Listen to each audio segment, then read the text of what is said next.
About this particular syndrome of androgen insensitivity syndrome, but there was another one that is called 5-alpha.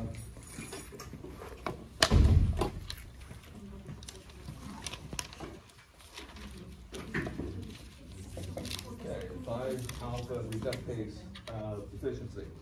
What happens with this particular, this is relatively rare, but it does happen.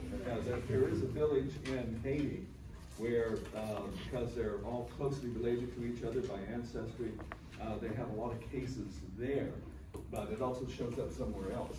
So these individuals are chromosomally male, so they have SRY. So the gonads become testes, and also the Wolffian tubes. That's 2 ifs. They develop into the male system. They do produce anti-Müllerian hormone, so that there's no Müllerian.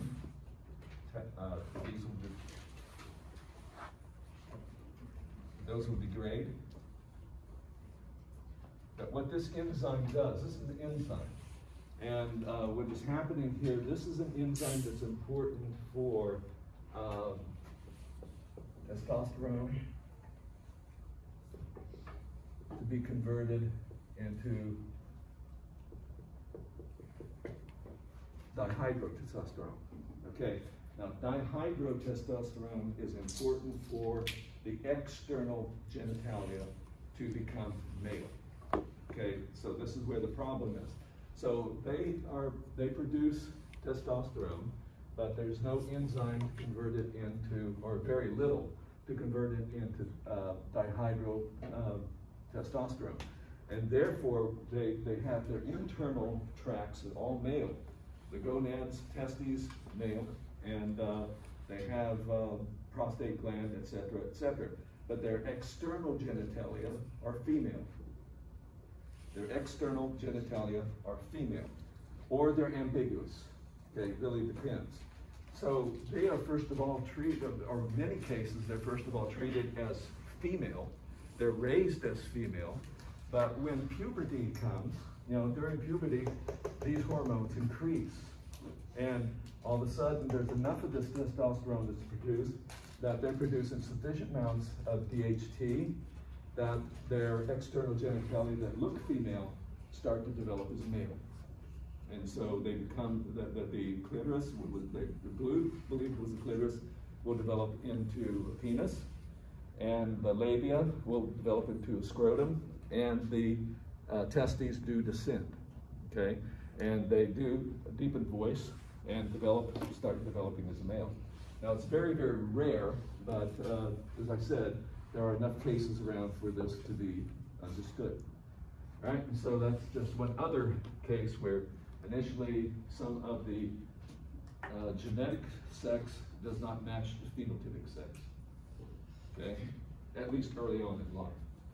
Okay, now one of the problems, last thing I'm going to go over is reproduction before I go into the nervous system, is one of the problems, early fertilization and some of the early embryonic stages of development.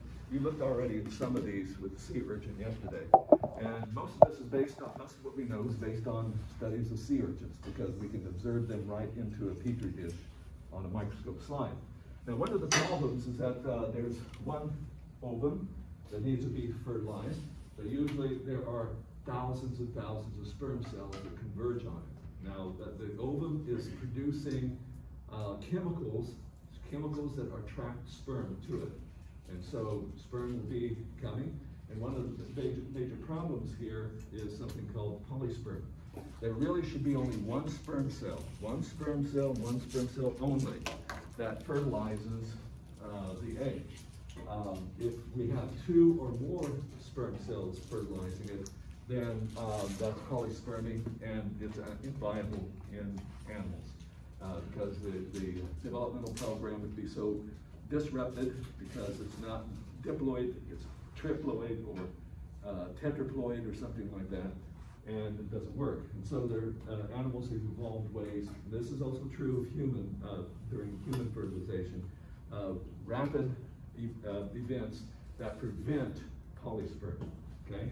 And I'm going to go into what's happening here. So these have evolved, and mostly we know about them in sea urchins, and what happens in humans is very similar to what happens in sea urchins as well. There is one major difference, and I'll point that out here momentarily when I get into it. Okay, so one thing that happens for one thing, the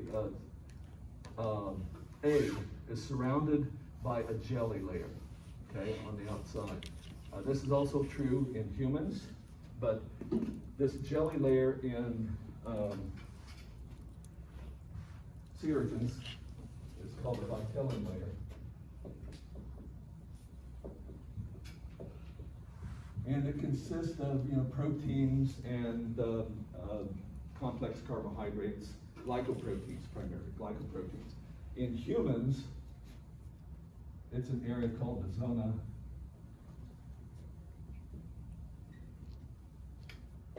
pellucida, okay? But they're somewhat similar to each other. So one thing that happens when the first sperm cell comes into contact with the vitellin layer is that the acrosome will break. Okay, remember the acrosome, modified lysosomes, contains hydrolytic enzymes. That is digesting its way through this vitellin layer.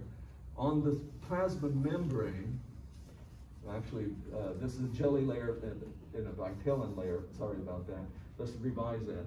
We have a jelly layer here, and then a vitellin, we call it a vitellin membrane, but it isn't a phospholipid membrane.